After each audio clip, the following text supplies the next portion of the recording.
é Roberto Barco, eu sou professor da Universidade Federal do Rio de Janeiro, da COP, no Programa de Engenharia de Produção. E lá eu coordeno um laboratório chamado Laboratório de Tecnologia e Desenvolvimento Social. Nós nos vinculamos a esse projeto dentro desse grupo. E a equipe aqui, o projeto aqui no Brasil, sou eu, a Rita, e a Isabela, que são pesquisadoras do Laboratório de Tecnologia e Desenvolvimento Social da COP.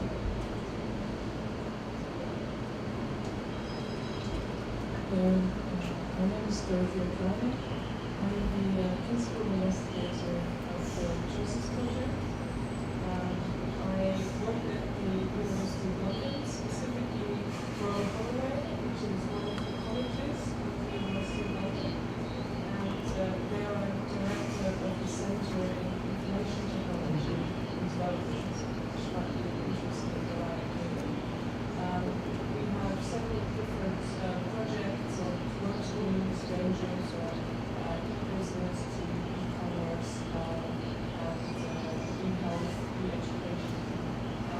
But specifically my area of interest is combining ethical consumption, fair trade, and the space of information technology and development. So this is, in a sense, this is a project very close to my heart because it brings many of the research interests together.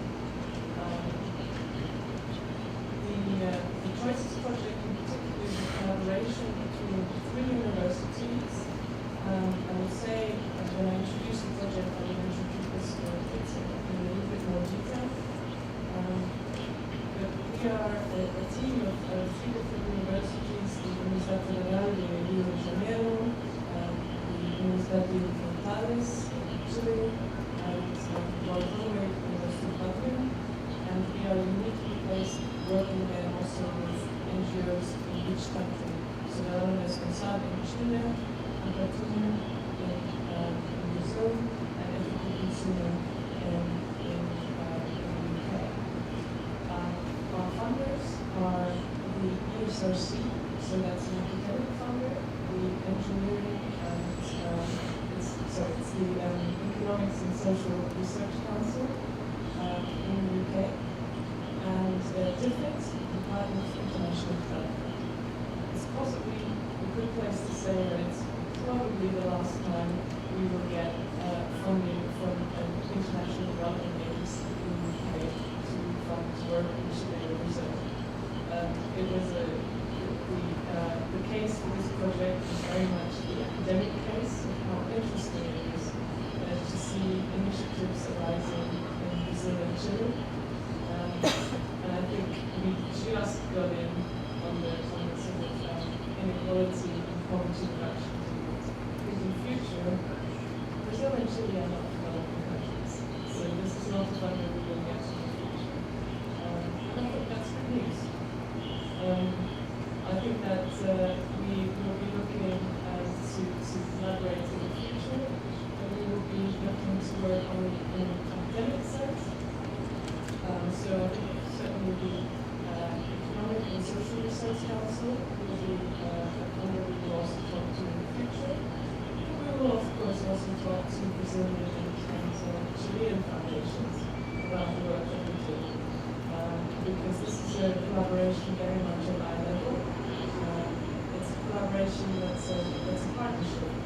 And we clearly acknowledge our funders, but at the same time we look forward to a collaboration which is very much in the space of knowledge exchange across countries. I will say a little bit more about all the things we learned from Brazil and Chile in this space. The way that we thought we would structure this day is that we will explain about the Choices Project. The different teams will take turns talking about the findings in different countries. We have a lot more data than we can present, and it will be in those reports. We will take turns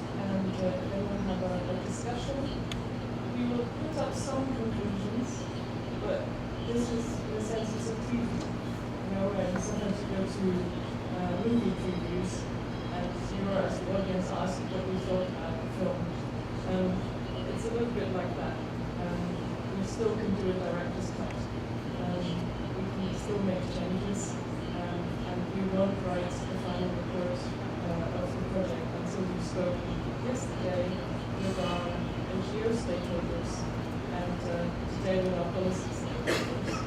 And then that will go into a final report and there'll be plenty of academic papers. And I think from a policy point of view, there will be a PDF slide coming out once we are we've concluded these 2 days together. There already are the reports and executive summaries of some of the practice together. In your packs, you have a version of the slides. We still made some, it's work in progress, and we made some building alterations to some of those slides. You've got the basics in your packs. You have a participants list in your packs, and you should have a project flyer in your packs.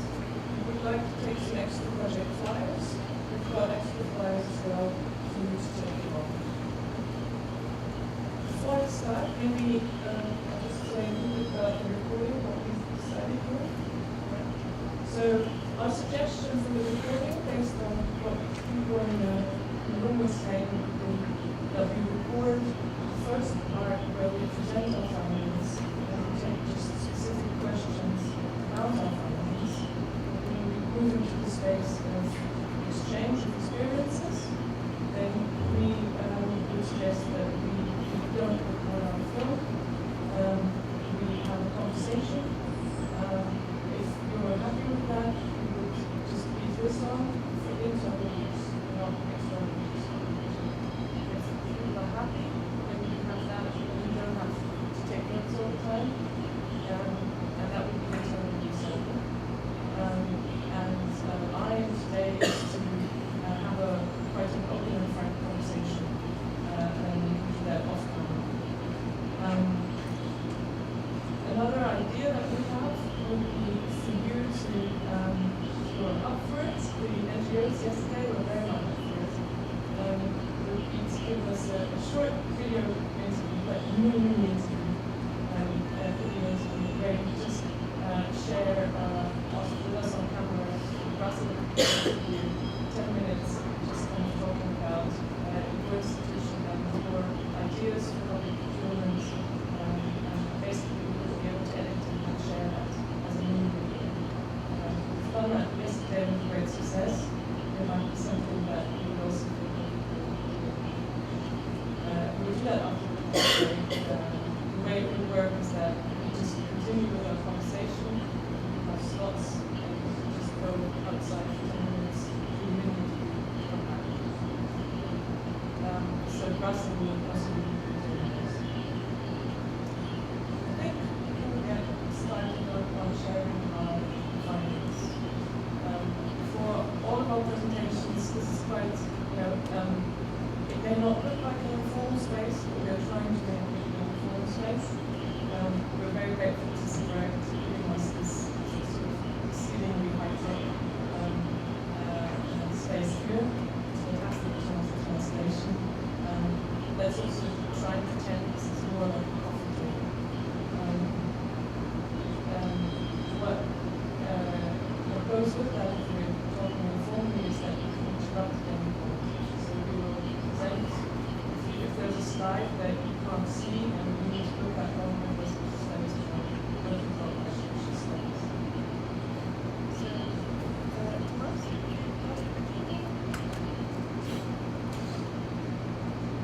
So I will introduce the project a little bit. So the subtitle of the project is Leveraging Buying Power. This is the fundamental idea. How we can use buying power.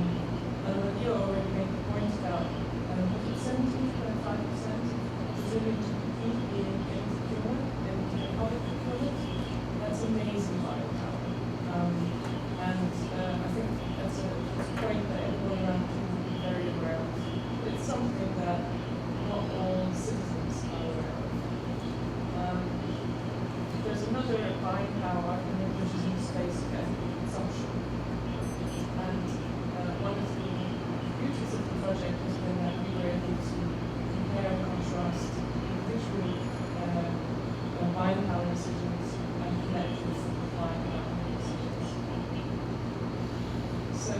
plan.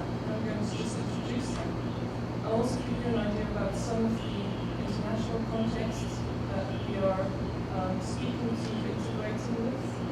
Then we'll have a presentation from Chile, Brazil, and then some conclusions. But those are also work in progress. So this is us. This is our team.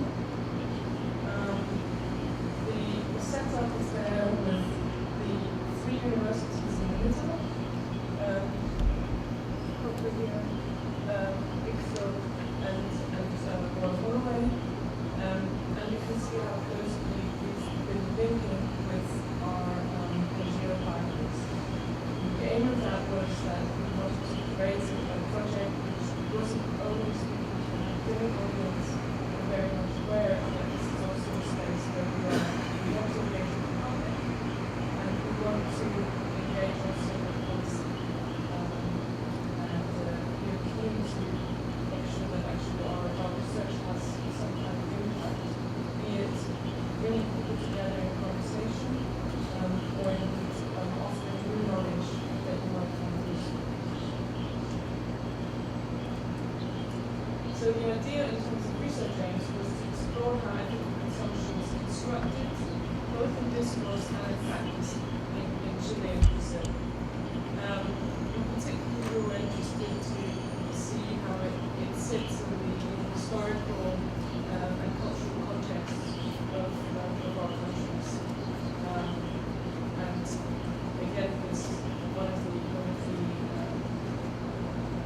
starting points for our project was that ethical consumption is heavily explored in UK context or in a US context, but actually we would like to also see how it is constructed and practiced in the Chilean and Brazilian context. In terms of wording, please don't get hung up on the ethical. We've got sustainable procurement, ethical procurement, conscious procurement, responsible procurement and consumption. We've used different terms depending also what resonated with people. You'll see in the qualitative data that some terms resonate with others.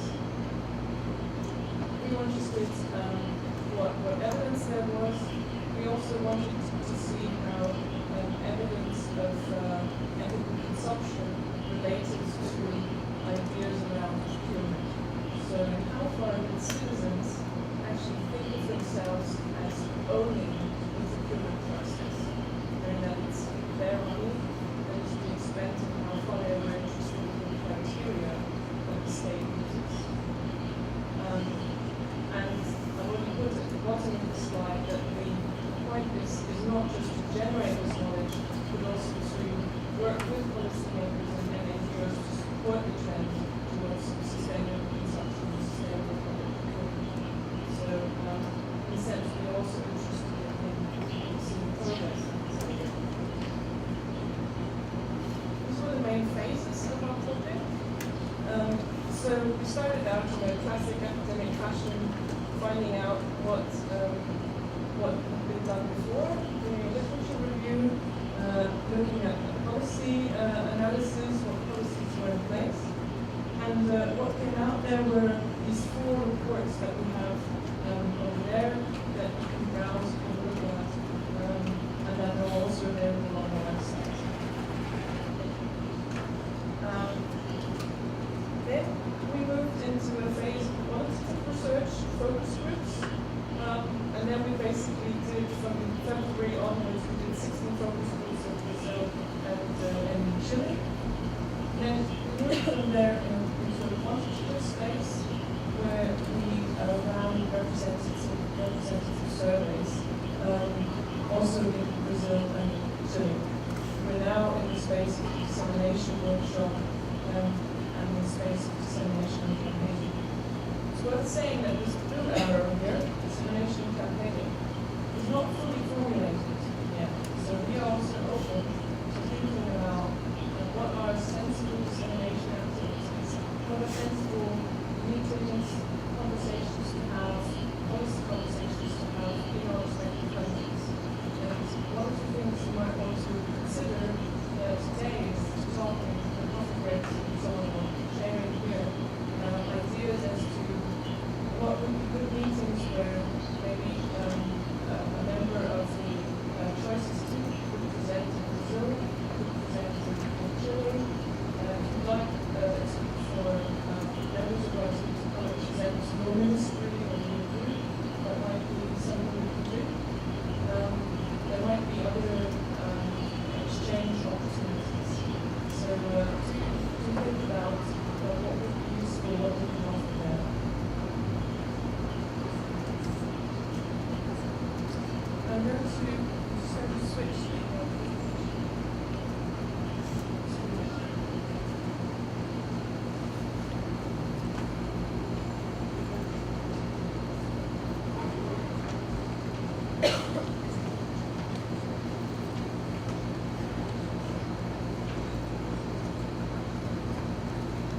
international context to this. We just talked about potential national meetings that there might be.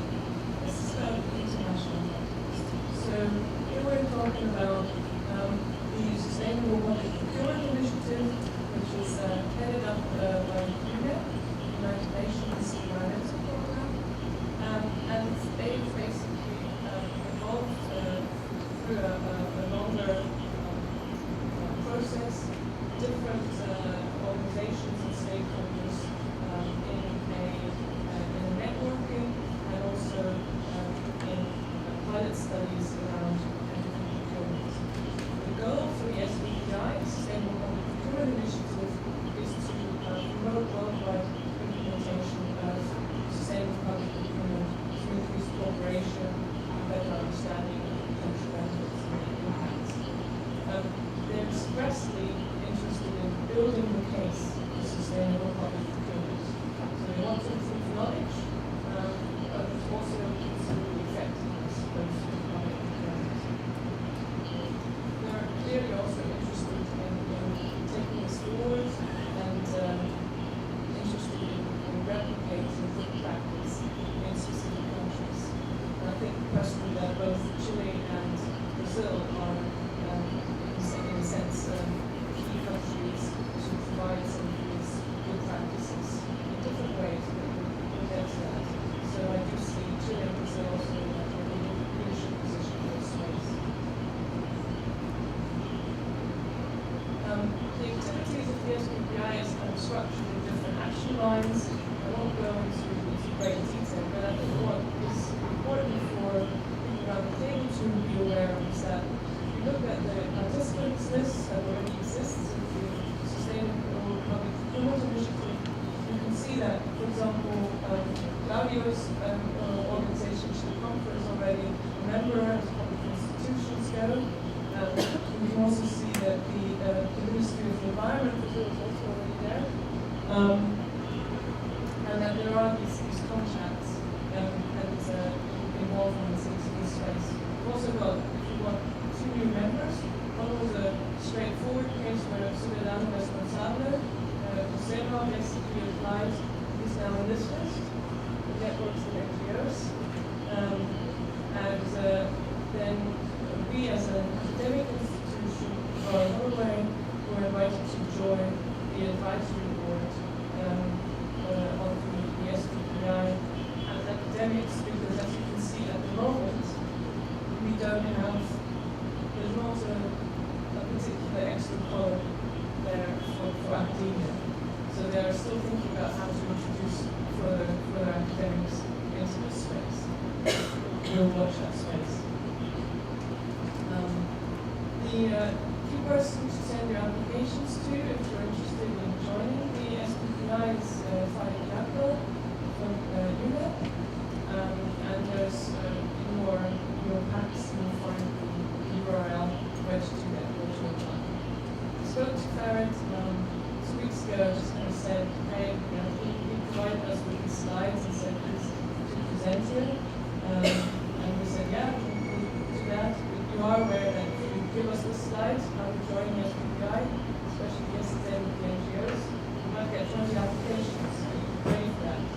So yeah, we're keen to basically bring in greater numbers to also network. So there we go. The project so far has basically trained sustainable public procurement experts in different countries. It's developed policy conclusions. There's toolkits, there's materials on their website. So there's a lot of work going on at the international level. And we are effectively, our research forms a piece that we are feeding into this wider international process. Key moments of interaction between the UNEP, SBPI and our project would be, for example, on one hand this workshop here, where we yesterday and today get a chance to discuss some of the findings and feeding some of the things that might come up in today's discussion also throughout the process. With or without names attached. We also have in January a meeting of the SBPI Advisory Board in Paris, where we are feeding in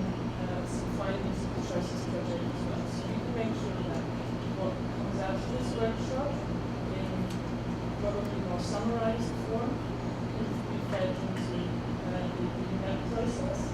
And at the moment, for the specifics of the IT and e-procurement aspect, issues around sustainable procurement of information technology products, hardware, software, and so on, UNCTAD has invited us to come to a workshop and present in that context in March 2020. So those are just some sort of, at international level, those are some of the meetings that we're thinking about. But I know around the team, we're keen to also see dissemination opportunities in Chile and Brazil, where we might talk at national or even regional or local level. So we're keen to engage with you also, think about what are good dissemination opportunities and collaboration opportunities. I think with that, I'm going to go into findings from Chile.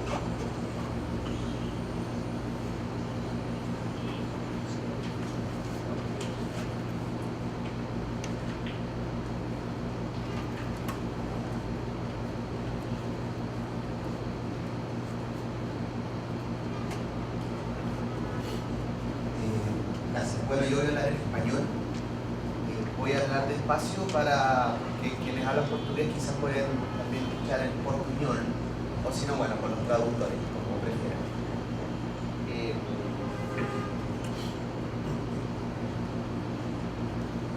Bueno, lo primero, contar que lo que voy a presentar es solamente algunos pocos datos de una primera revisión del resultado de un estudio cualitativo que fueron 16 focus group que hicimos en todo Chile, en donde hablamos de temas de consumo ético, responsable y también de temas de compras públicas con distintos segmentos de la población, y también un módulo que hicimos en la encuesta nacional de la Universidad de Portales, que es una encuesta representativa a nivel nacional, cara a cara, con muy buenas condiciones técnicas, en donde también preguntamos de estos tópicos. Así que voy a presentar algunos datos de ambos estudios en forma mezclada. Bueno, y lo primero, yo creo que cuando pensamos en consumo sustentable en Chile, al menos, uno se enfrenta a una paradoja. En cuanto a práctica social, en cuanto a lo que la gente hace, es algo que tiene muchísimos años. La sustentabilidad está en parte de la vida cotidiana de muchos chilenos, sobre todo los chilenos que viven en el campo, hogares algunos de sectores más populares. O sea, hay muchas prácticas que son parte de las tradiciones, de los usos, de las costumbres, pero en cuanto a concepto, el tema de la sustentabilidad, el consumo responsable, ético, como lo queramos decir, es algo lejano, es algo que las personas tienen problemas para identificar, para definir, se percibe como algo que viene desde afuera. De hecho, cuando nosotros conversamos con las personas cualitativamente y también a través de la encuesta, gran parte de la forma que la gente entendía este tema de la sustentabilidad y el consumo responsable, etcétera, tenía que ver con consumir lo menos posible, con ser cuidadoso con el recurso. Es la forma en que las personas tradicionalmente lo han visto. Solamente un grupo muy pequeño de chilenos, que generalmente gente de mayores recursos, con conexiones más fuertes con circuitos globales, discursos globales, ¿no es cierto? Jóvenes de clase media alta, por ejemplo, eran personas que articulaban una idea más coherente y similar a lo que uno encuentra en la discusión académica, etcétera, del consumo responsable, sustentable, que eran capaces de identificar los grandes problemas, el calentamiento global, etcétera. Era un grupo muy, muy, muy pequeño. Entonces yo creo que es importante pensar o partir a pensar el tema de esa paradoja. Vivimos el consumo sustentable, pero no lo hablamos. Me gustaría, a propósito de eso, mostrar algunas de las prácticas que la gente dice hacer con respecto al tema del consumo responsable. Y como ustedes pueden ver en las prácticas que están marcadas con rojo, en un círculo rojo, las principales prácticas que realiza la gente, les preguntamos qué es lo que ellos hacen con consumo responsable, tiene que ver con ahorrar energía, ahorrar agua, evitar dejar luces prendidas, etc. Después, la otra práctica tiene que ver con planificar, ¿verdad? Cuidadosamente las compras, por ejemplo. Y las últimas prácticas son las que tienen que ver con comprar ciertos productos. Nosotros vamos a desarrollar más adelante en un índice de consumo consciente que viene siendo CATU acá en Brasil hace varios años. Ahora, no obstante, las personas no son capaces de identificar muchas veces claramente lo que es este tema del consumo sustentable, responsable, etc.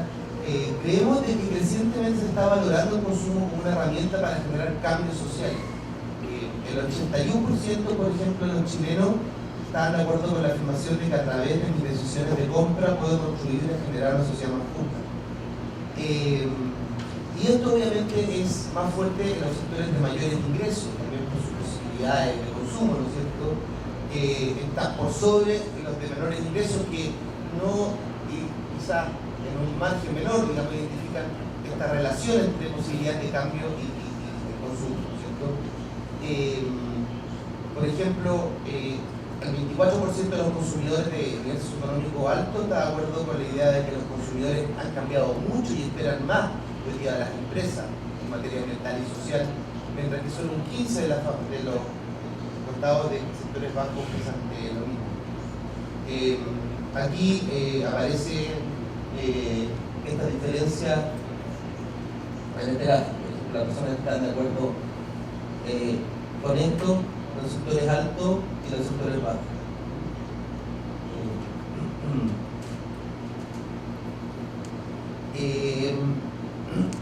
Por ejemplo, frente a la pregunta, ¿qué tan de acuerdo está con la afirmación de los consumidores toman en consideración las acciones sociales y ambientales de las empresas?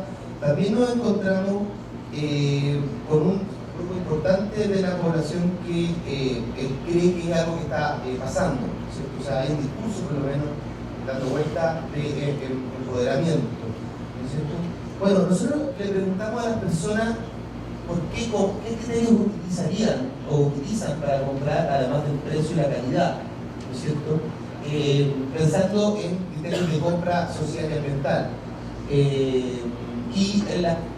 Las personas respondieron de la siguiente forma. En general, los principales criterios, al margen de la calidad y el precio, son los temas vinculados al ahorro de energía, protección del medio ambiente, y después condiciones de trabajo, ¿cierto?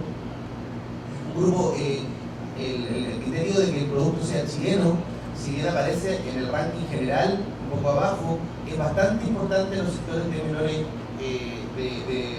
ingresos, ¿no es cierto? Y en las personas de mayor edad, que decían que el producto sea chileno es un criterio muy importante, decían ellos, además del precio y la calidad. Ahora, cualitativamente, porque la pregunta, más allá del precio y la calidad que el criterio utiliza, es una pregunta que también tiene sus memorias, ¿no es cierto?, metodológico. Cuando hablamos con la gente de los criterios de compra y de la compra responsable, aparecieron conceptos que me parece que son clave en términos de extrapolarlo a una política de compra pública. El primero es el tema de la durabilidad y la reusabilidad. O sea, se entienden como criterios sustentables, ¿no es cierto? Y son bastante antiguos. Y por otra parte, como les mencionaba, aparece espontáneamente en el discurso de las personas el tema de la producción nacional y las condiciones laborales. Condiciones laborales que se extraponen a la actividad de solidaridad con otros chilenos, ¿no es cierto? Yo no le compraría a una empresa que tiene malas condiciones de trabajo para los chilenos. Está acotada al espacio nacional. ¿Por qué este comentario? Porque en los países de Europa muchas veces esto tiene que ver con un tema de la colonización. Yo no le compraría a alguien que explota gente en Afganistán o en China. La gente en Chile habla de Chile. O sea, no extrapola. Cuando por ejemplo hablamos de China, por ejemplo, no era pobre chino está siendo explotado, sino que los chinos están invadiendo Chile con productos de bajo costo y los trabajadores chilenos van a quedar sin trabajo. O sea, es un discurso más nacionalista. Entonces, pensando en los criterios individuales, algunos obstáculos, ¿no es cierto? Primero, el tema del conocimiento del discurso, hay que ver si es un obstáculo o una oportunidad, porque como espacio para generar, aprovechar las prácticas que ya existen y traducirlas al discurso más global del consumo sustentable preguntarle, creo que es un espacio, una pregunta interesante.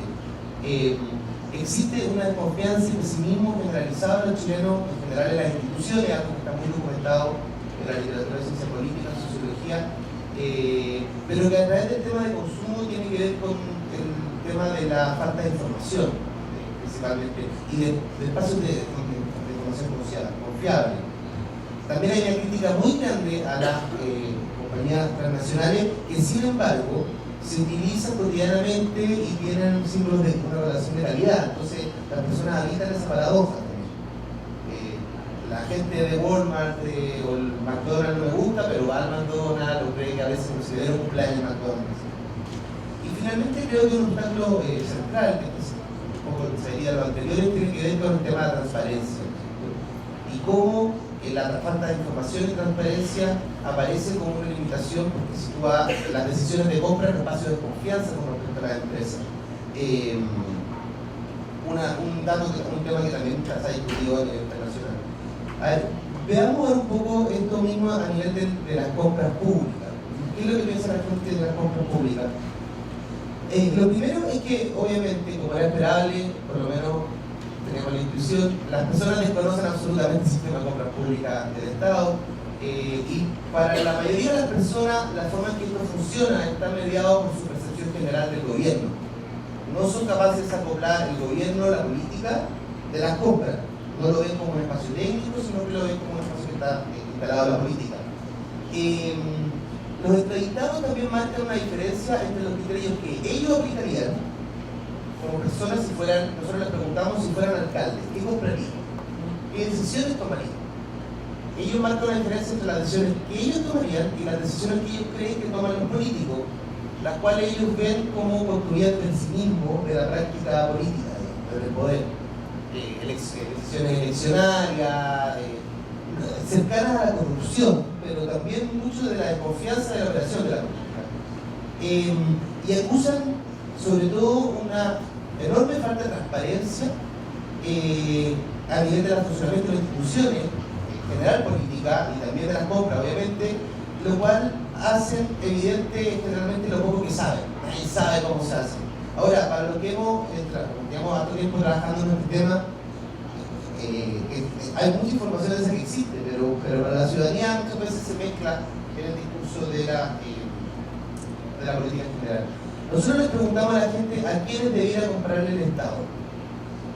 Y el 86% creen que el Estado debiera utilizar las compras públicas para ayudar a pequeños productores y a las empresas y a los pequeños productores. También creen de que el Estado debiera comprar solo empresas que tienen buen comportamiento, garantizar social y ambiental.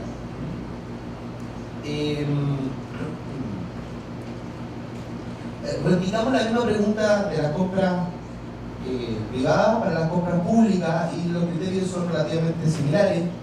Le preguntamos, más allá del precio de la calidad, ¿qué criterios debieran importar? Bueno, el tema del medio ambiente aparece como central, el ahorro energético y la relación con la comunidad, ¿no es cierto?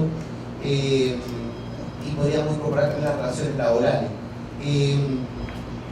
Cuando uno desagrega estos rankings por ingreso, por ejemplo, se observa que los sectores de mayores ingresos tienen una preferencia por las condiciones laborales, no lo esperaba, pero aparece con más fuerza, y en los sectores de menor ingreso vuelve a aparecer los chilenos, debería comprar productos chilenos, ¿no es cierto? Que algo también aparece en los datos cualitativos. ¿Quién debiera decidir la compra pública? Yo creo que esta es una pregunta importante también que tiene que ver con la relación con la ciudadanía, los políticos, etc. Un 74% de los chilenos creen que se debería consultar de alguna forma a los ciudadanos respecto a los criterios de compra, ¿no es cierto? Ahora, ¿quiénes debieran tener influencia en estas decisiones? Las personas creen que de la ciudadanía debiera tener un lugar, seguido por el gobierno, ¿no es cierto?, por el organismo administrativo, digamos, y finalmente por un organismo regulador externo. Nosotros lo planteamos como alternativa. Ahora, esas propuestas varían según edad y nivel socioeconómico, siendo las personas jóvenes y de niveles de mayor ingreso quienes le dan mayor importancia a la ciudadanía. Yo creo que hay un tema generacional de empoderamiento de la ciudadanía. Y finalmente aparece como central, y esto aquí estamos mezclando datos cualitativos y cuantitativos, yo me sacaba más el tema de la información.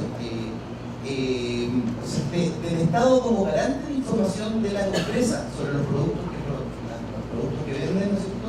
Y el impacto que generan. Un 90% de las personas, por ejemplo, están de acuerdo en que el Estado debiera obligar a la empresa a proveer esa información. Y también la suplicacia con respecto a la fuente de información de las empresas. De hecho, en un ranking aparecen los principales criterios de información objetiva, aparecen el mundo de los expertos, la ONG, las asociaciones de defensa del consumidor y finalmente las empresas.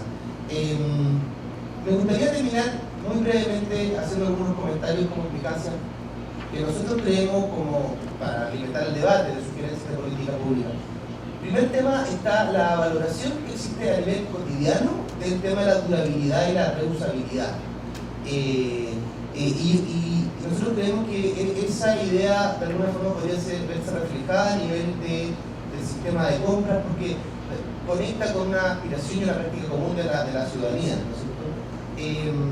Lo segundo, los chilenos en general tienen un privilegio con las marcas nacionales, pero este tipo de opciones que han sido bien documentadas en otros países también hay que tener cuidado porque arriesgan a caer en un discurso nacionalista, ¿no es cierto? Del consumo nacional, del consumo como una herramienta para reivindicaciones nacionalistas. Entonces, pero aparece un fuerte discurso, sobre todo en los sectores populares, así que un candidato populista podría tomar, por ejemplo, esa bandera y sacarle provecho.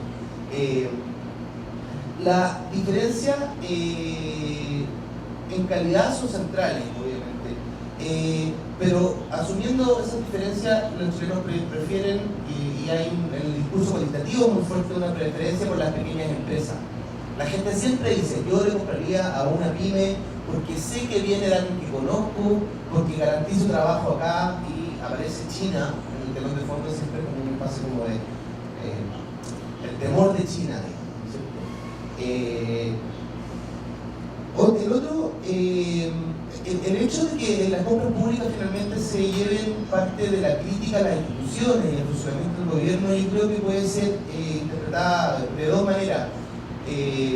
Por una parte, obviamente, es un costo que hay que pagar, que es el costo del crédito de la política en Chile, que obviamente lo tiene obviamente cualquier institución del gobierno, pero por otra parte,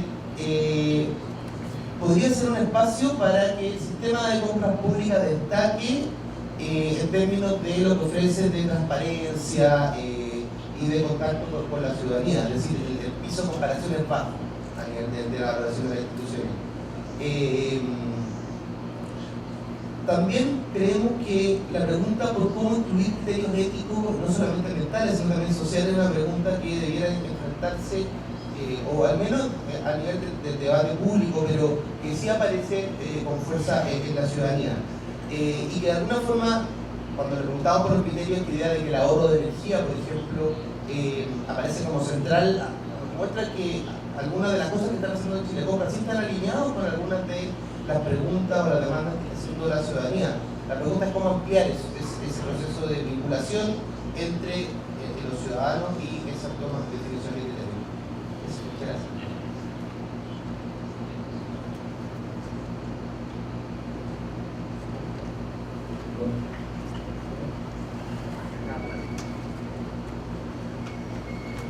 Bom, primeiro, eu já falei um pouco sobre como foi o nosso trabalho. Nós tivemos basicamente as seguintes peças aqui de trabalho da parte do público brasileiro. Duas peças de trabalho de fonte secundária, que foram dois estudos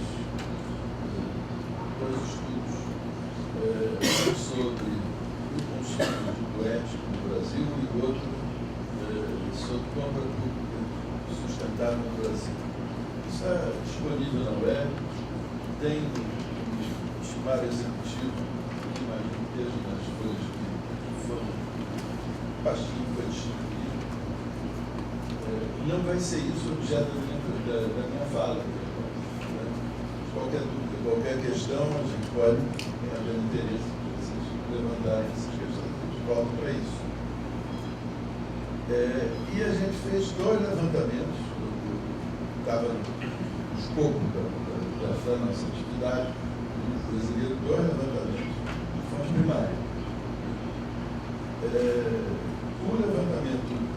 Os dois levantamentos foram feitos, estão em processo, mas a gente não encontrou, foi o ponto de encontro entre os dois para poder realizar uma síntese, porque nós não tivemos acesso, não deu, pelo cronograma de realização das tarefas. Então, o levantamento que veio de fonte primária do trabalho do survey quantitativo da ACATU não chegou a tempo da gente incorporar e tentar articular as duas coisas, e vice-versa.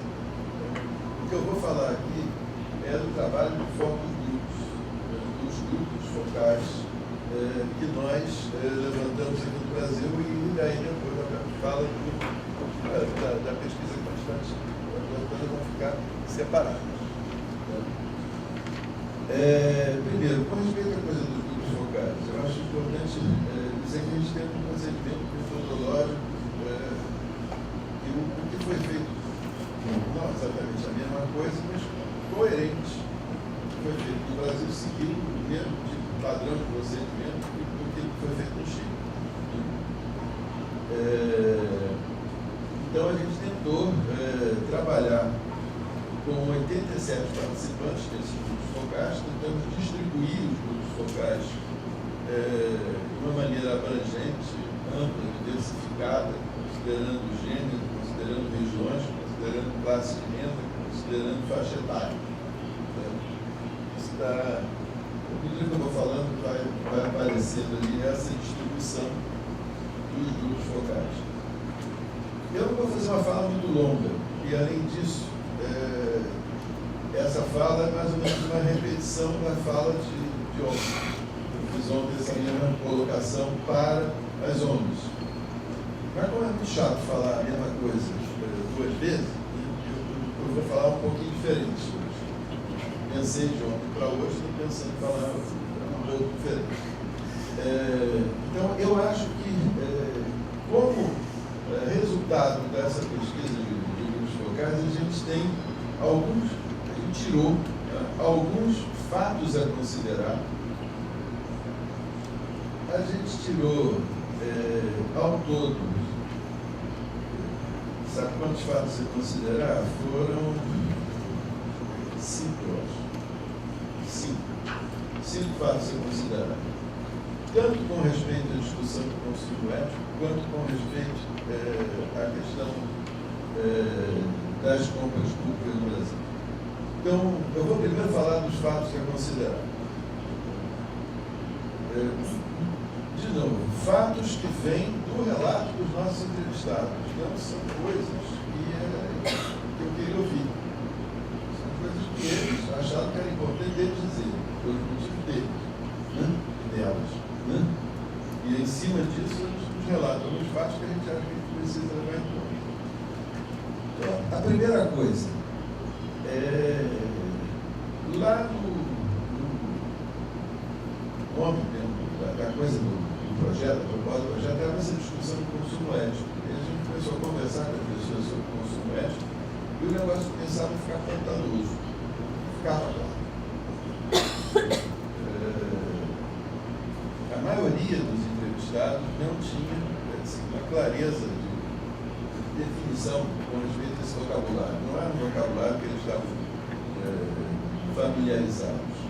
Muitos deles conheciam as expressões, mas na hora de explicar o que era, começava a fazer uma série de associações e misturas. E, ao mesmo tempo, o próprio uso da expressão consumo ético não era tão difundido assim.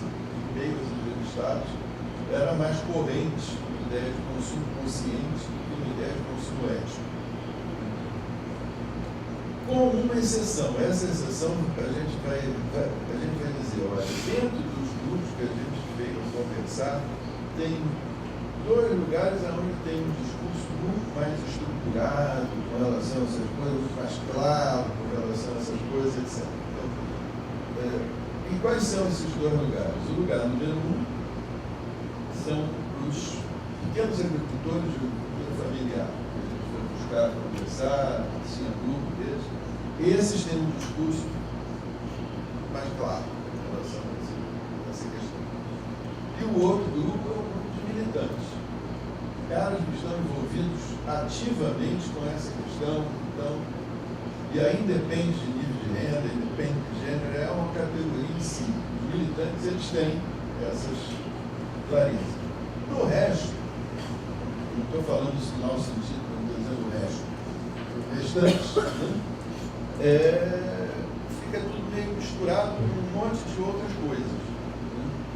Então, as associações de ideias mais correntes eram com consumir menos, com economizar água, economizar energia, com economizar dinheiro,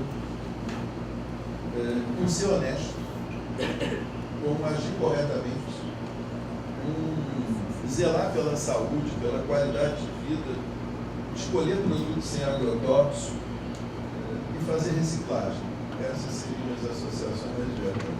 Só para dar o primeiro fato a considerar é que o lugar do discurso não está para grande parte das pessoas que falam. As categorias, o vocabulário. O segundo fato a considerar, ele também ficou claro nas conversas, é o seguinte: como que os eventos de ampla divulgação na mídia encontram forte ressonância nesse campo de discurso. As coisas que estão chacaladas na mídia, elas ecoam e ressoam muito. Então, algumas das coisas que quando a gente fazia entrevista estavam rolando na mídia eram coisas que apareciam. Então a gente dá destaque em duas, o chamado caso Zara, que foi um caso relativo à condição de trabalho. Eram trabalhadores clandestinos bolivianos em condição de trabalho escravo, pode-se dizer, em contexto urbano do Brasil e tal, que foi denunciada e houve uma ação de repressão. Então isso daí dava uma reverberação dentro do campo político. Outra coisa que estava também em processo de reverberação e ressonância dentro do campo de discurso, a coisa das sacolas plásticas e da proscrição do uso de saco plástico nos supermercados. Isso parece questão, etc. É uma coisa meio espuma, vamos dizer assim, em função dessa influência que a gente é um fato, segundo fato a considerar. Terceiro fato a considerar. Tudo bem, a discussão é bacana, evidentemente, isso e aquilo, mas na hora do vamos ver, da parte das pessoas com quem a gente estava conversando, os critérios decisivos de compra da grande maioria desses entrevistados eram preço e qualidade. Preço, um grande destaque de preço. E isso, mesmo nas classes de renda alta. Não é o cara mais rico para levar em consideração outras coisas, mas realmente também o preço aparecia fortemente. O nível de conhecimento desses entrevistados, volto a dizer, lembram daqueles dois grupos lá que a gente disse, aquilo ali são os grupos de exceção, aqueles caras ali é diferente. O nível de conhecimento desses entrevistados sobre questões socioambiental relativas aos produtos ou aos serviços é precário. E uma outra coisa, outro fato a considerar, esse eu acho realmente para o começo daqui é interessante que realmente bota atenção nisso. Uma desconfiança muito forte com relação às certificações de produtos e serviços. Essa história de certificação não é uma coisa assim, olha, não acredito muito nisso não. Se me passassem uma grana, eu também certificava, coisas mais ou menos desse jeito. Então, não é só que tem ali um selinho que eu vou acreditar no próximo. Pelo menos esse tipo de postura, esse tipo de atitude.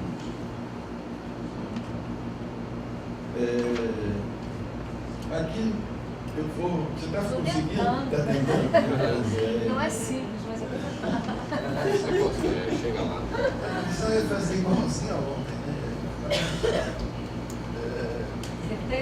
Não, o próximo fato a considerar, aí você pula lá no fim. A gente recebeu recentemente dados da SECOM. Uau! Outro fato lá, outro fato a considerar que eu acho importante. Por isso eu disse, eu misturei que indica uma significativa tendência de aumento nas compras públicas sustentáveis no Brasil. Tem duas curvinhas ali que falam por si. É só olhar para elas. O que eu estou dizendo aqui? Eu não estou discutindo. Até porque não é figura de retórica. Eu não tenho como discutir isso. A confiabilidade desses dados. Mas eles me falam alguma coisa. Entendeu? Eu olho para aquela curva e digo, olha, essa inclinação aqui, como é que essa coisa está crescendo? Parece ser algo realmente significativo. Essa tendência de aumento das compras públicas sustentáveis. Essa questão de que nós estamos lidando com algo que, em termos da formulação de política, né, dentro do Brasil é realmente significativo. É claro que a gente pode olhar para isso e discutir mais de perto, e aqui tem os detalhamentos que você vai ver. Olha, dentro desses dados, e dividindo por setores, e a presença das pequenas e médias empresas crescendo, etc. Eu acho que a gente, o que eu vou resumir é o seguinte: parece que a gente está falando de alguma coisa que veio para ficar. Eu acho que a gente tem que olhar para essa coisa refinando melhor as condições de olhar, de aferir e de indicadores, etc. Mas não estamos falando de algo que não veio para não ficar. Oi? Você quer falar? Ótimo. Eu tinha pensado em falar só tudo no final, mas isso aqui é importante. Esses dados, eles vêm de um sistema que a gente não é como Rosângela. Eu trabalhei na Secretaria há muito tempo, então eu posso falar para vocês que esses dados vêm do sistema de compras net. Nós no Brasil temos um sistema de compras que contém todos os produtos que a gente compra, as especificações, os serviços também. A gente chama catálogo de bens, CAT-MAT e CAT-CER, catálogo de materiais e catálogo de serviços. Esse sistema, além de conter todos os objetos que a gente compra, contém também todos os compradores públicos, com nome, CPF, etc., e todas as empresas que a gente compra. Esse sistema está acoplado a um sistema de cruzamento de dados muito poderoso. Quando a gente faz as pesquisas, eles cruzam e nos dão esses dados. Então, os dados são confiáveis. A Rosângela trabalha lá e são confiáveis. Mas aquilo que eu queria falar, estava até discutindo aqui com a Rosângela, é que, na verdade, os valores são superiores a esse. Por que eu estou dizendo isso? Porque esses valores são com base praticamente em bens. Se vocês olharem ali, a gente está falando de computadores, ar-condicionado, papel, bens. A gente não está computando nem serviços e obras, que na administração pública representam 80% do nosso gasto. Então, está aquém daquilo que nós estamos comprando. Ela também acha, a Rosângela, eu já sei de lá, já me amigo, mas ela também acha isso. Esses dados seriam um pequeno catálogo de 300 itens que a gente formulou com produtos sustentáveis. Então, são dados que não refletem tudo que a gente está comprando. É só parte, né, Rosângela? Só parte que a gente está comprando. Se vocês olharem, e o papel da orientação normativa, se vocês olharem ali, esses valores, 39% foram comprados dos valores foram comprados em computadores. Isso porque em 2010 saiu uma instrução normativa especificando computadores verdes e obrigando a administração pública a comprar computadores. Então, daí o salto, só para esclarecer, desculpe se eu interrompi, Roberto, mas nós falaram que a gente podia, né? Porque tem que comportar bem, mas não aguentei. É o espírito. É só o âmbito federal. Isso aqui É importante falar não isso. é nem todo o âmbito federal, É. é a administração direta, autárquica e fundacional. Ou seja, aqui não estão computadas as compras da administração pública e das empresas públicas, por exemplo. Petrobras, nada disso. Tá? Isso é importante falar o âmbito, né? Vocês ouviram, né? Que É, aqui porque é só a administração direta, autárquica e fundacional. Aqui não são computadas as compras das empresas públicas, por exemplo. A Petrobras, que compra muitíssimo, ela não está aqui. Eletronorte, Eletrobras, Petrobras, Telebrás, nada está. A iniciativa da Milena de 30% também não está aqui, porque era no âmbito estadual. Ela é no âmbito estadual. Então aqui, quando a gente olha para esse gráfico, é só a administração direta, autárquica e fundacional e bens que estão num pequeno catálogo de 300 itens, que não estão computados nem as obras nem os serviços. Então eu acredito que a gente gastou bem mais. Você me dá a oportunidade de eu repetir o que eu estava falando, ou seja, eu estava chamando a atenção para como é que a curva cresce. Foi como um salto. O nível, a quantidade pode ser muito maior. Eu não sei nem se esse crescimento pode estar mais agudo ainda, não sei. A gente precisa prestar mais atenção para isso, ter melhores condições de aferir. Mas o que eu acho que é um fato a considerar é que parece que nós estamos de algo que veio para ficar. Isso que eu... Foi como um salto. E uma das questões que eu acho que a gente precisa de chamar a atenção de por que veio para ficar é que esse tipo de tendência, esse tipo de curva, não foi assim uma revelação do anjo Gabriel que de repente aconteceu. Tem uma história, né? E tem um redesenho institucional, político-institucional, que explica boa parte dessa história. Não é um raio de céu azul que aconteceu de repente. E a gente então listou aí um pouco disso, ou seja, há elementos desse redesenho institucional que vão podendo facilitar o nosso entendimento. Isso também são fatos a considerar. Ou seja, há um redesenho institucional em curso e alguns desses elementos estão apontados nessa lâmina. Bom, esses, assim, eu acho, são fatos a serem considerados em cima da nossa pesquisa. Essa parte do fim, ela atropela um pouco o discurso dos grupos focais, mas ela fala por si.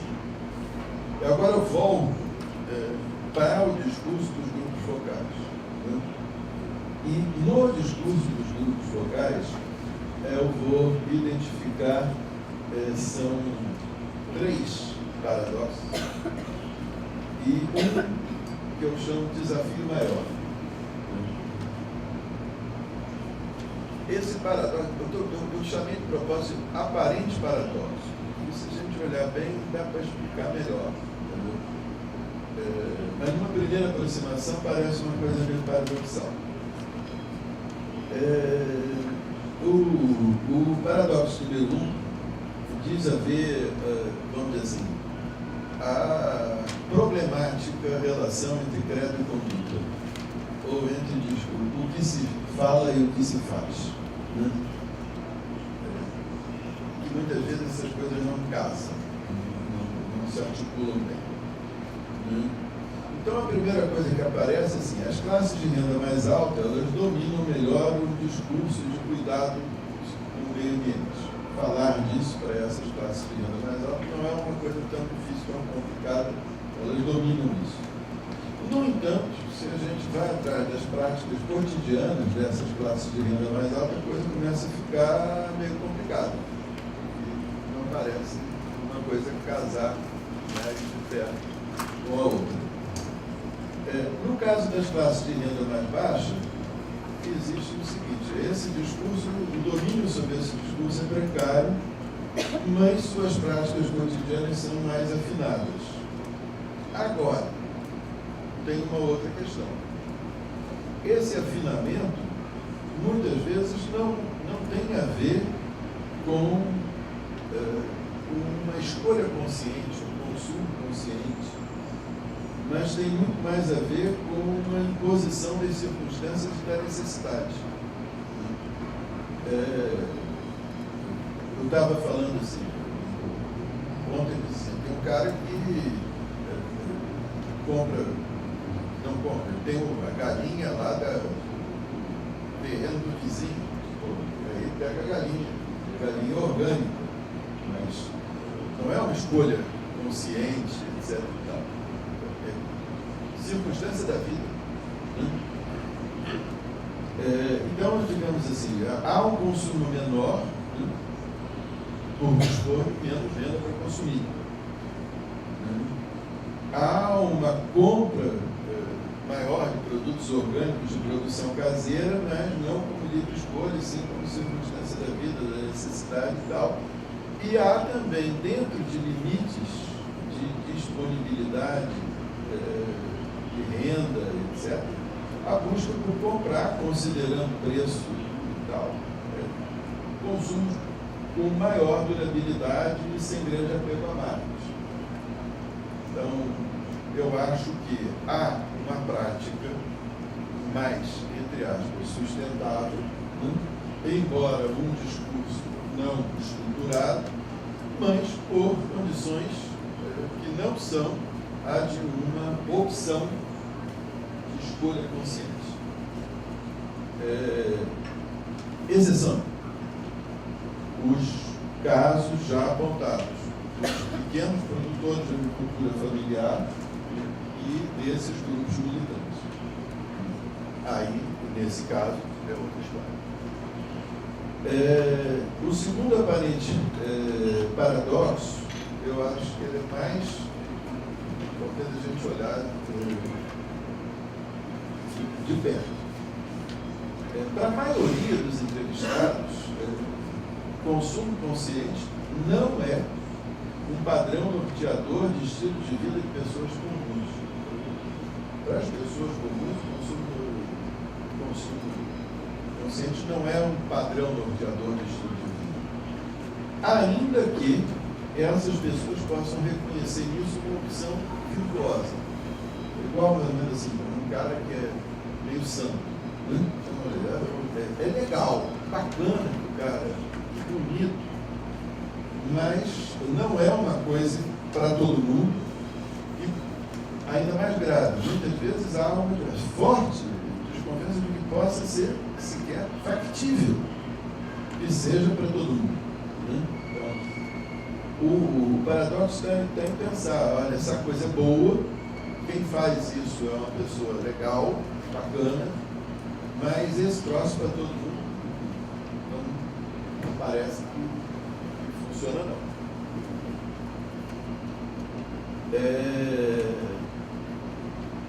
O outro, terceiro aparente paradoxo, diz respeito à questão da pequena empresa. É um pouco parecido, não é exatamente igual, mas é um pouco parecido. Nos discursos, a coisa da pequena empresa sempre aparece positivamente. Que legal que a pequena empresa seja fornecedora, é importante que a pequena empresa possa ser quem está atuando nisso, etc. e tal. Ao mesmo tempo, se diz, mas se ficar tudo na mão dele, ela não vai dar conta. Esse troço ficaria meio precário, porque eu acho que na hora mesmo séria de ter que ter o fornecimento, começa a colocar em dúvidas. Diz que é bom, mas ao mesmo tempo acha que não dá conta. Esse é o terceiro parágrafo. E agora eu diria que nós temos uma última questão que eu acho que é o desafio maior de todos. Que essa vai mais na contramão daquilo que eu acho que o projeto gostaria que fosse, mas que não é isso que a voz dos entrevistados nos está dizendo. A maioria dos entrevistados não acredita que pessoas comuns possam influenciar as compras públicas. A maioria dos entrevistados acha que isso daí não funciona. As pessoas comuns não vão conseguir ter esse nível de influência sobre as compras públicas, e as razões que são identificadas são corrupção, tráfico de influências, processos decisórios opacos, etc.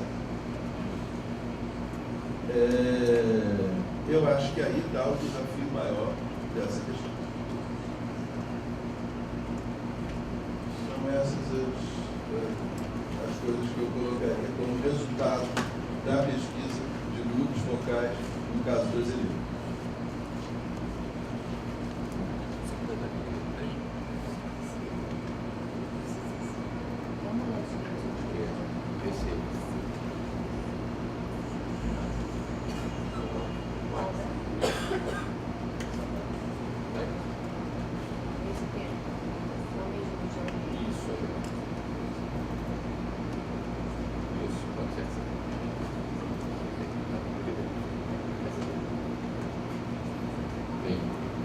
Então aí 11 horas, estamos no horário avançado, eu vou procurar ser sucinto.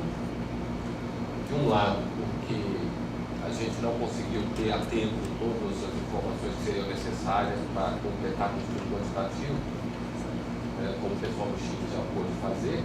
De outro, porque a fome e o cafezinho estão nos esperando ali, e a gente vai ter tempo para discutir, para dialogar em seguida, né? Como vocês viram, em ambos os estudos havia a perspectiva dos grupos focais e, de outro lado, uma pesquisa quantitativa, representativa, que traria uma massa de informações maiores sobre os mesmos temas.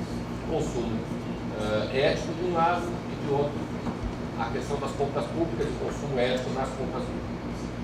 No caso do Brasil, eu estou aqui falando em nome do Instituto Acatu, que realiza pesquisa sobre o tema consumo consciente há mais de 10 anos. São 12 anos aí de história trabalhando com esse tema, procurando compreender o comportamento do consumidor, a cabeça do consumidor de certa forma, porque a gente acredita que essa é a maneira, é o procedimento primeiro para pensar em estratégias de comunicação e de educação que levem à transformação social, que é a transformação do comportamento de compra que vai contribuir para a sustentabilidade. Por isso que sempre trabalhamos com essas pesquisas, desenvolvendo índices, indicadores e referenciais para uma atuação de transformação social. Ali tem as pesquisas já de mais de 10 anos, tem um exemplar que está ali, se alguém quiser depois levar a pode de uma delas. Mas, historicamente, o que se iniciou lá no início do Instituto Acatu foi pensar na segmentação e comportamentos de compra relacionados a essas temáticas de economia de energia, economia de água, coisas que vão doer no bolso, como se fala. Estava até vendo no jornal hoje, o pessoal falando aí, preços dos produtos de Natal subiram 30%, 50%, e eles usaram a expressão, foi bom ouvir essa matéria, porque não vai doer no bolso. Quando dói no bolso, as pessoas se sensibilizam facilmente, né? E, em geral, os comportamentos mais relacionados a algo consciente estão relacionados à economia. É o primeiro que a pessoa percebe e acaba adotando esse comportamento. O segundo está relacionado a planejamento, planejar as compras com antecedência, se preparar ou mesmo refletir sobre a necessidade daquilo que você vai comprar. O terceiro, ligado à compra sustentável propriamente dita, adquirir produtos orgânicos, conhecer o que está por trás do processo produtivo, ter uma reflexão e, de fato, comprar aquilo que é mais sustentável. E o quarto, relacionado ao comportamento relacionado após a compra, né? Ao reuso, à reciclagem, como você lida com os resíduos. Então, esses foram os 4 segmentos de comportamentos que o Acatu passou a utilizar para fazer uma mensuração e uma classificação dos comportamentos de consumo, nessas 4 categorias. Os indiferentes, o nome já diz tudo, estão indiferentes à própria discussão, não estão sensibilizados e nem preocupados com essa questão, para eles tanto faz. Os iniciantes, que em geral já adotam alguns comportamentos, começaram a ter, na prática, não apenas no discurso, né, alguma mudança de comportamento que demonstra já estar iniciado nessa prática. Depois a gente tem os engajados e, finalmente, os conscientes.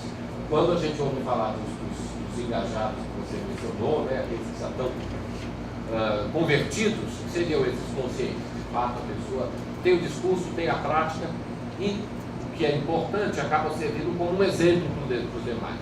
Tem um comportamento aí, uma exemplaridade que é muito importante. Historicamente, o Akatu, preocupado com a questão do consumo consciente, se esforçando para contribuir, para crescer o número e a quantidade, a proporção de conscientes, realizando pesquisas a cada 2 anos. Quando chega de 2008 para 2010, uma grande frustração, de certo modo, que foi qual? Bem, aqui estão os comportamentos, né? A gente perceber que o vermelhinho que está ali em cima, que são... Opa, aqueles vermelhinhos que são os conscientes, em 2006 eram 5%, em 2010 continuavam em 5%. A gente está falando de 4 anos aqui, eles permanecendo no mesmo percentual.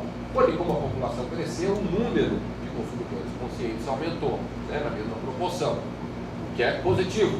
Porém, o que nos deixou preocupados era que o número de indiferentes havia crescido de 25% para 37%. Ou seja, usando o mesmo referencial, a mesma metodologia, a mesma forma de amostragem, uma proporção maior de indiferentes na própria sociedade, né? E na época, eu não estou há pouco tempo no Instituto, mas fazendo toda a análise do discurso, das análises sobre as pesquisas, a grande explicação veio do grande aumento da classe C e do poder aquisitivo de uma parte da população que até então estava alijada do processo.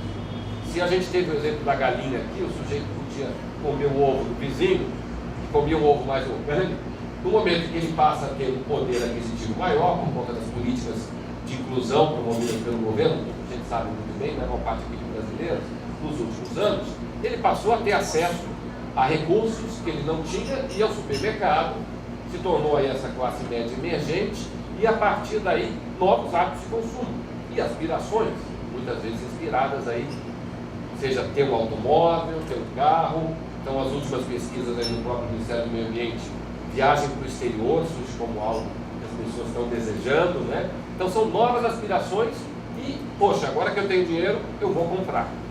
Então esse foi o dado que nos deixou preocupados em 2010 e a nossa pesquisa de 2012, que infelizmente acabou adiando, os primeiros dados acabaram de sair na sexta-feira passada e eu trouxe alguns aqui exatamente para comparar com o Chile, principalmente sobre a questão das compras públicas, vou mostrar para vocês. Mas o nosso desejo é ver a quantas vamos agora, porque inclusive esses 5% estão na meta do próprio plano, né, do plano de produção e consumo sustentável. Vocês utilizam a meta de 5%, desejando dobrar para 10% de consumidores conscientes, que a gente sabe que é um número grande. Se a gente já tiver com 7, com 8, já vamos saber que o governo vai poder alcançar essa meta dentro do plano. Está ligado ao projeto de Marrakech, tudo isso, né? Então os dados em breve teremos esse indicador. Ainda não, porque o que eu trouxe aqui foram as informações especificamente dessa pesquisa, para poder pelo menos ter algo fresco aqui para a gente dialogar com o pessoal do Chile, né? Essa suposição de que está relacionado ao aumento do poder de consumo de uma grande parte da população se corrobora também com a segmentação quando a gente pensa em idade, classe social, escolaridade, são fatores que estão relacionados a maior ou menor grau de consciência sobre a questão do consumo, mesmo que seja o discurso, como você chegou a mencionar, né? Então, quando a gente passa para os temas seguintes, vamos ver aonde eu vou querer destacar 3 temas, né? Esse primeiro, relacionado à nova classe média, então a gente chegou a 50% da classe C, né, naquele ano de 2010, isso sem dúvida nenhuma tem crescido, quando a gente olha os últimos indicadores, nos coloca diante de uma preocupação, que é um cenário desfavorável. Se as pessoas têm mais e mais renda, por mais que seja positivo do ponto de vista da inclusão social, do ponto de vista de sensibilizar para a importância do impacto que você está consumindo, exige de nós, governo, ONGs, escolas, quem esteja trabalhando com educação e sensibilização, um esforço muito maior. Então o nosso desafio se torna maior, porque as pessoas têm mais poder de compra e poder de consumo. De outro lado, parece que todo o esforço que vem sendo feito não tem sido suficiente para transformar esse modelo. Porque a gente sabe, a última vez que eu tinha estado aqui no Rio de Janeiro foi na Rio Mais 20, voltei agora, né, um tempo depois. E são 5 meses depois, mas para quem veio na Rio Mais 20 e tinha estado aqui na Rio 92, a gente pensar, as transformações são muito mais lentas do que a gente gostaria, né? Mas nosso esforço sempre é para promovê-las. E aqui os dados de 2012, que foi possível trazer aqui, basicamente eu vou olhar uma tabela de duas formas. Foi a mesma questão que os chilenos trabalharam, se a gente está falando do mesmo preço e a mesma qualidade. Que critérios você utilizaria para decidir sobre compras? E aqui vem compra, desculpa. E as pessoas era múltipla escolha. Então a gente vê que a empresa esteja comprometida com a redução do consumo de energia, 89%. Que tem o selo de proteção ambiental, 88%. Que a produção, que durante a produção animais não tenham sido maltratados, 86%. Esses 3 primeiros fatores são ligados ao meio ambiente, tal qual os fatores no Chile também. A única anotação que a gente comparou, você ressaltou em relação a ontem, é que lá no Chile eles não estão tão preocupados com os animais. Só estou tentando, não quer dizer isso, mas não apareceu em tanto destaque, né? E aqui vem 2 ligados à questão social, que eu acredito que aparecem com maior ênfase aqui do que no Chile, pelo menos a impressão que eu tinha ficado. Que tenha garantia de boas relações de trabalho com os empregados e que tenha uma boa relação com a comunidade, e que está inserida. Aqui significando, não provocar poluição, barulho, pagar impostos, essa coisa que em geral as empresas que estão lidando com responsabilidade social têm que estar atentas, né? Então esses 2 ligados à questão social também estão com 80% das pessoas acreditando ser importantes, né? Então tem o critério socioambiental, para além do econômico, que na realidade é o preço quando a pessoa está comprando um produto. O que eu achei interessante aqui, depois vem marca sustentável, ser mais tradicional, produto brasileiro, que seja orgânico, que a empresa seja pequena, até como última, 39%. Agora, quando a gente aplica, ou faz a mesma pergunta, para as compras governamentais, a gente nota uma mudança. E aqui que tem uma hipótese para a gente conversar e discutir depois, que eu acredito que pode ser interessante. Por quê? Permanecem os 5 mesmos aqui como os 5 primeiros, até 86%, né? Aqueles 3 ambientais e 2 sociais. Porém, aqui não se aplica, né? Não disponível, porque marca sustentável, a empresa vai comprar a marca sustentável, a marca mais conhecida, não era algo que a gente colocou como opção, né? Porém, o que aparece mais alto aqui, né? Produto brasileiro era 73%, pula para 82%. Então, quando o governo vai comprar 82%, disseram que é importante que seja brasileiro, quando eu vou comprar, isso não é tão relevante. Claro que 73% é relevante também, a gente vai ter oportunidade de cruzar isso pelo segmentação, se é consumidor mais consciente, menos consciente, por nível de renda e educacional, a gente não teve tempo ainda, mas há uma diferença significativa, sem dúvida. Aqui também é a mesma coisa, quando a gente olha que seja orgânico. Quando eu uso, quando é um critério para mim, 67%, mas 74% eu acredito que o governo deveria considerar isso. E quando a empresa é pequena, a mesma coisa, de 39% para 52%. Então a variação percentual aqui é de 13%, no caso do tamanho da empresa, 7% quando está orgânico e 9% que seja um produto brasileiro. Então, de certo modo, esses são os 3 fatores que apareceram com maior ênfase para as compras governamentais, que do ponto de vista das compras individuais não se destacaram. De fato, estavam bem abaixo daqueles primeiros, né? E aí algumas hipóteses para a gente pensar sobre isso, que estão os indicadores, né? Que talvez, dentro daquela perspectiva do que faço o que eu digo, mas não faço o que eu faço, né? Ou do descolamento entre discurso e prática, talvez o cidadão acabe transferindo para o governo até um pouco do que eles não estão fazendo, do que eles não estão dispostos a fazer. Eu percebo, pelo menos no primeiro dado, que tem um pouco disso. Eu não faço, mas o governo, como tem todo esse poder de compra, como tem um papel social, ele deveria levar isso em consideração. Então, eu gostaria de resumir aqui acho que 3 desafios apresentados. Primeiro, o contexto que a gente está, dessa emergência das classes médias. O pessoal do Chile disse que isso também ocorre lá. A gente sabe que o Brasil, entre todos os países, é aquele que tem que se destacar com maior inclusão de pessoas e promoção do desenvolvimento desses indicadores, que é extremamente positivo. Porém, do ponto de vista do meio ambiente, do modelo sustentável de consumo, é uma preocupação. Como promover essa transformação? Qual é a aspiração que essas pessoas têm pela frente, né? Aí os dados recentes do Ministério do Meio Ambiente também. Ainda continua muita gente que é automóvel.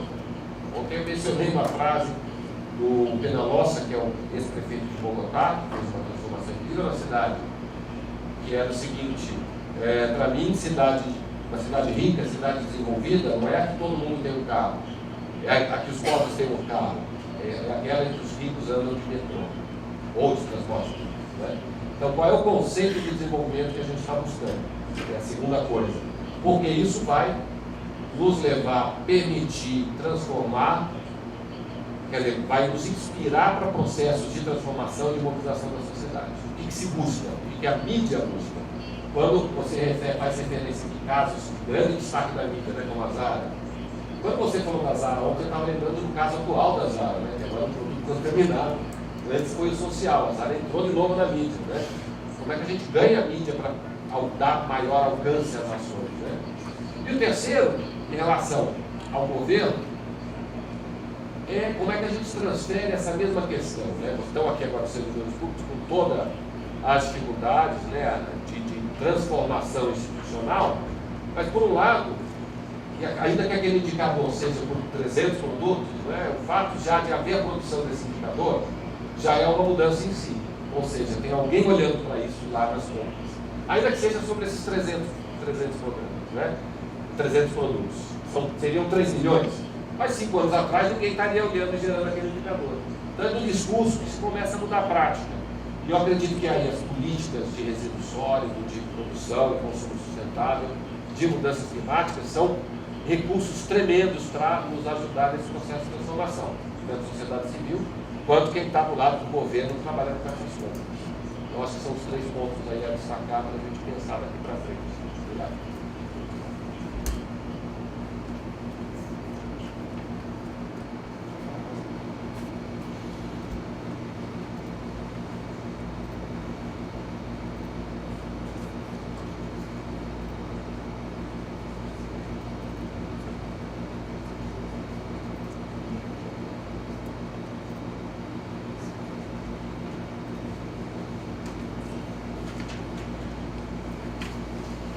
So, it's, as discussed, our conclusions for the overall project are a work in progress. In a sense, that's also why we are here. We'd like to together reflect on some of this material, some of this data, and we would like to initiate this dialogue. We had some interesting contributions from NGOs and business yesterday. We'd like to engage with policy today to reflect on this. So very briefly, one slide for each for just initial conclusions. For ethical consumption, there's clearly a disconnect between existing practice in our respective countries, in Chile and Brazil, and this needs to be connected with this kind of discourse around sustainable and ethical consumption. Possibly.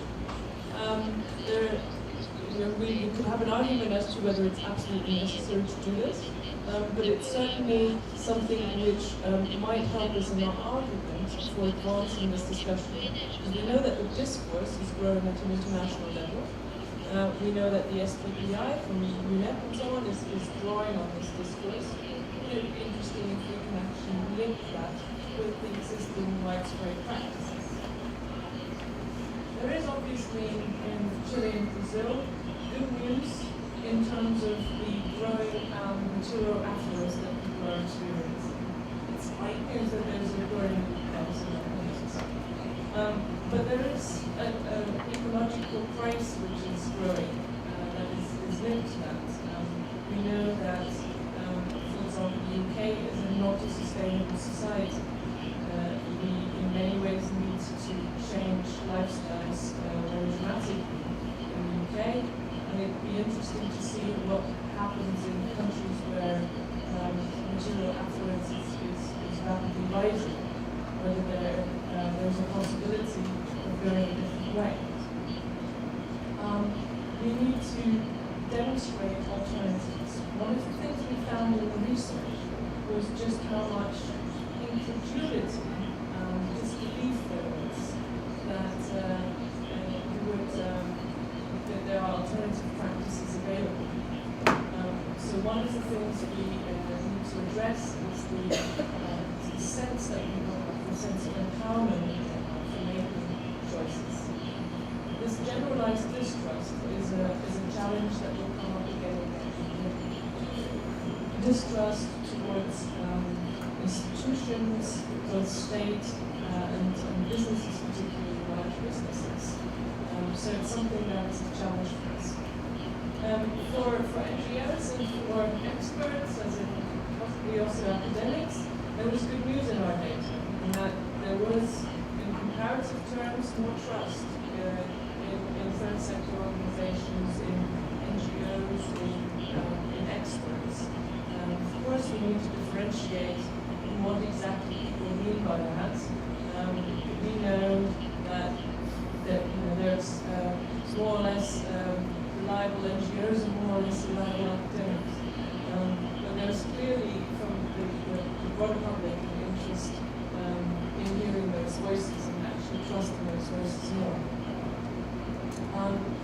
In terms of procurement, we've already heard through Anna-Maria Netto's intervention also the significance of procurement systems to actually capture what's going on and capturing the growth of procurement. I think similarly in Chile Compra, what we are seeing is the data that we're getting. We're actually having seen a lot more transparency in what is happening, and we can trace how this trend is growing. So we have opportunities for research there in terms of just tracking it, but we also have opportunities of cross-country comparison of tracking the different trajectories of this trend. We can also compare which criteria are being used, who's using them, in what way, and again, I think the cross-country comparison can be very useful to challenge our thinking and bring it forward. In the way that public procurement is embedded in societies, I think we still face the challenge in both Chile and Brazil, as the focus groups have shown, that people don't necessarily experience public purchases as their purchases. It's their money, it's them as citizens and taxpayers who have a stake in these purchasing decisions. But that's not the experience that was reflected to us in the focus groups. Procurement was seen as something rather abstract, something that the state kind of did, and we were lucky if it was something that you didn't think about because the state was doing it well. It was often also, it was something that was done by the state, but it wasn't done very well, and there were all kinds of issues around distrust. So there's this generalized distrust in procurement processes. Now we can think about that in a negative way and say, well, if citizens don't trust their state institutions, they're not going to trust their state institutions to buy on their behalf in a sensible way. A positive way of looking at it is, well, if the procurement is done well, if state procurement surprises people as being something that is being done well, it gives the opportunity to at least start rebuilding trust in the state as an actor overall. So we can think of this as an opportunity of citizen-state interaction where trust will be rebuilt, to give it a positive spin. There were clear similarities between countries in terms of which criteria were top in people's minds, environmental criteria in particular, and then we had some significant differences between countries in terms of what social criteria people were interested in the state using particularly. And if we look at our literature review and our policy analysis, one thing that comes out very clearly is that in the legislative framework and the policy frameworks of each countries, we are actually seeing a different flavor of political will. So we are still seeing partly also in connection with the overall kind of government direction, we're seeing a stronger commitment to using procurement as social policy, not just as a kind of efficient and transparent transaction, a stronger commitment to using it as industrial and social policy in Brazil. And that is, it's just something, I think it's quite specific also to the Brazilian context, that there is a strong commitment to that social policy goal of procurement. On the other hand, arguably in Chile we're seeing a greater distinction between what is the job of social policy and what is the job of procurement policy. Procurement is seen in a sense more of a neutral marketplace, and that's, I think, it's also reflected in the terms of references of Chile, for example. So we do see some distinctions between the two countries in that respect. From our point of view, immediate suggestions what we can do with this data. So we have a great amount of data and detail, and it's in a way, there's a reason why, apart from starting late, we also kind of talk longer than we need to tell you. We're simply bursting with information for you. We've got the reports, we've got these kind of experts on the panel and in the audience. We have a lot of information to share. But we want to find out with you how we can most usefully feed that into policy discussions. Because we are very much aware that academic research can only go so far in being effective. At some point, it needs to resonate in the policy environment. We can help by providing research findings, both the ones that we've already done and maybe the future research needs. We will use some of the discussions that we have around the table to feed into the SDPI and the UNEP initiative, and we'd be keen to explore other opportunities for dissemination workshops, multi-stakeholder events, and so on. And we envisage this as being both an international exchange, but also potentially in the national context. And we will certainly get over coffee and throughout the day opportunities to also link with relevant team members from your countries. What we will do now is that we will, in a moment, break for coffee. And maybe in that coffee break, you can already consider what might be some immediate reactions or questions that you have to the data. These are just some provocations. I'm going to leave them up there in case they are in some way of use to kind of focus your thinking.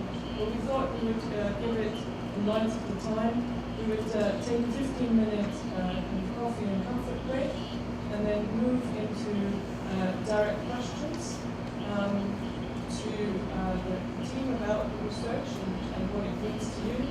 And then we want to move as soon as possible. We have 20 minutes of the conversation around the specifics of the data. And then we'd like to move into a space where, in a roundtable format, we can talk about experiences from your particular point of view about the successes and challenges of procurement policies and sustainable procurement. So we want to facilitate that exchange. We'll do that before lunch. We can continue the conversation over lunch. We want to move into concrete points of collaboration and action, which we'll do. We'll start before lunch and then we'll wrap that up after lunch properly and discuss that. And then, as you know, at 3 o'clock, we are waiting a member of the press so we can also share some of the findings with the press. So, yeah, so, okay, it's good. Yeah, Isabel, thank you for reminding me. Maybe it's good before lunch. I was thinking maybe we'd do it afterwards, but it's easier to chat to you over coffee.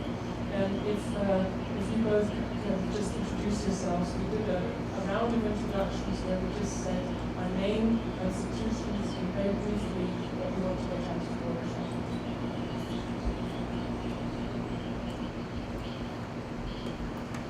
Bom dia a todos. Meu nome é Rafael Arantes. Eu trabalhei durante muito tempo aqui na Maria, no Ministério do Planejamento, na elaboração da discussão negativa do mundo, as normas das contratações públicas sustentáveis. Atualmente eu estou trabalhando no MAS, no Museu de Astronomia e Ciências Afins, como coordenador de administração.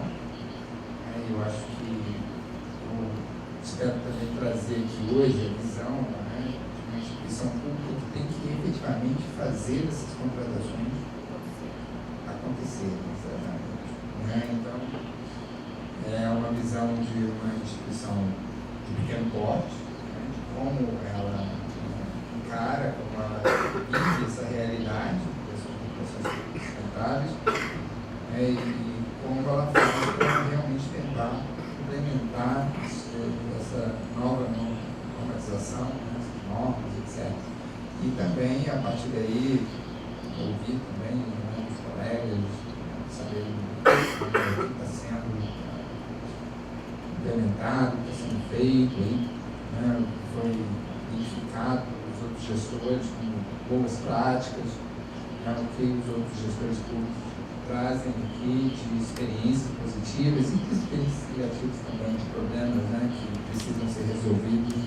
Eu acredito que nós podemos compartilhar tanto experiências positivas como experiências negativas para que a gente possa evitá-las e também buscar soluções conjuntas, soluções compartilhadas. Eu acho que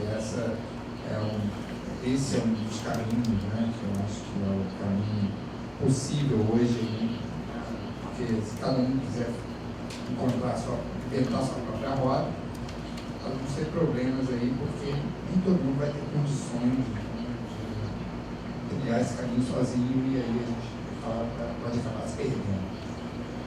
Então, é isso. Bom, obrigado. Obrigado, Isabela, pelo convite. Também gostaria de parabenizar aí a pesquisa. A pesquisa realmente foi uma pesquisa que eu achei muito substancial, achei muito interessante. Vários pontos da pesquisa realmente me surpreenderam, principalmente o apoio popular às pequenas empresas. Eu acho que foi um ponto da pesquisa que me surpreendeu. Agora, todo o setor público, esse apoio, se você perguntar para o setor público o que ele acha das políticas de promoção da pequena empresa, você já tem uma outra visão. Então, essa dissociação entre a visão do público em geral, a visão do servidor público em relação à mesma política, acho que isso é muito interessante e reforça aqui a política de promoção das pequenas empresas, que foi uma política que realmente estive à frente, na época que eu estava lá no Ministério, e é uma das políticas que eu realmente mais acredito, sempre defendi bastante dentro da administração. Bom, obrigado.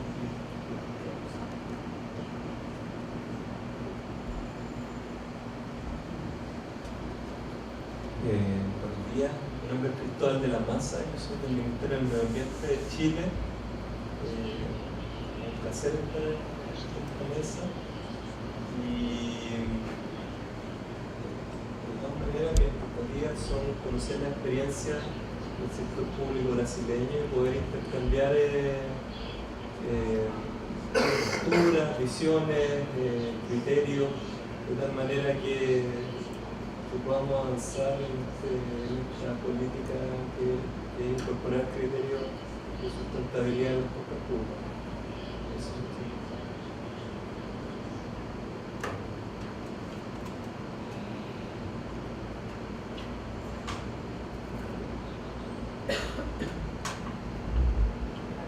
So we'll just take a 15-minute coffee break. We'll start again.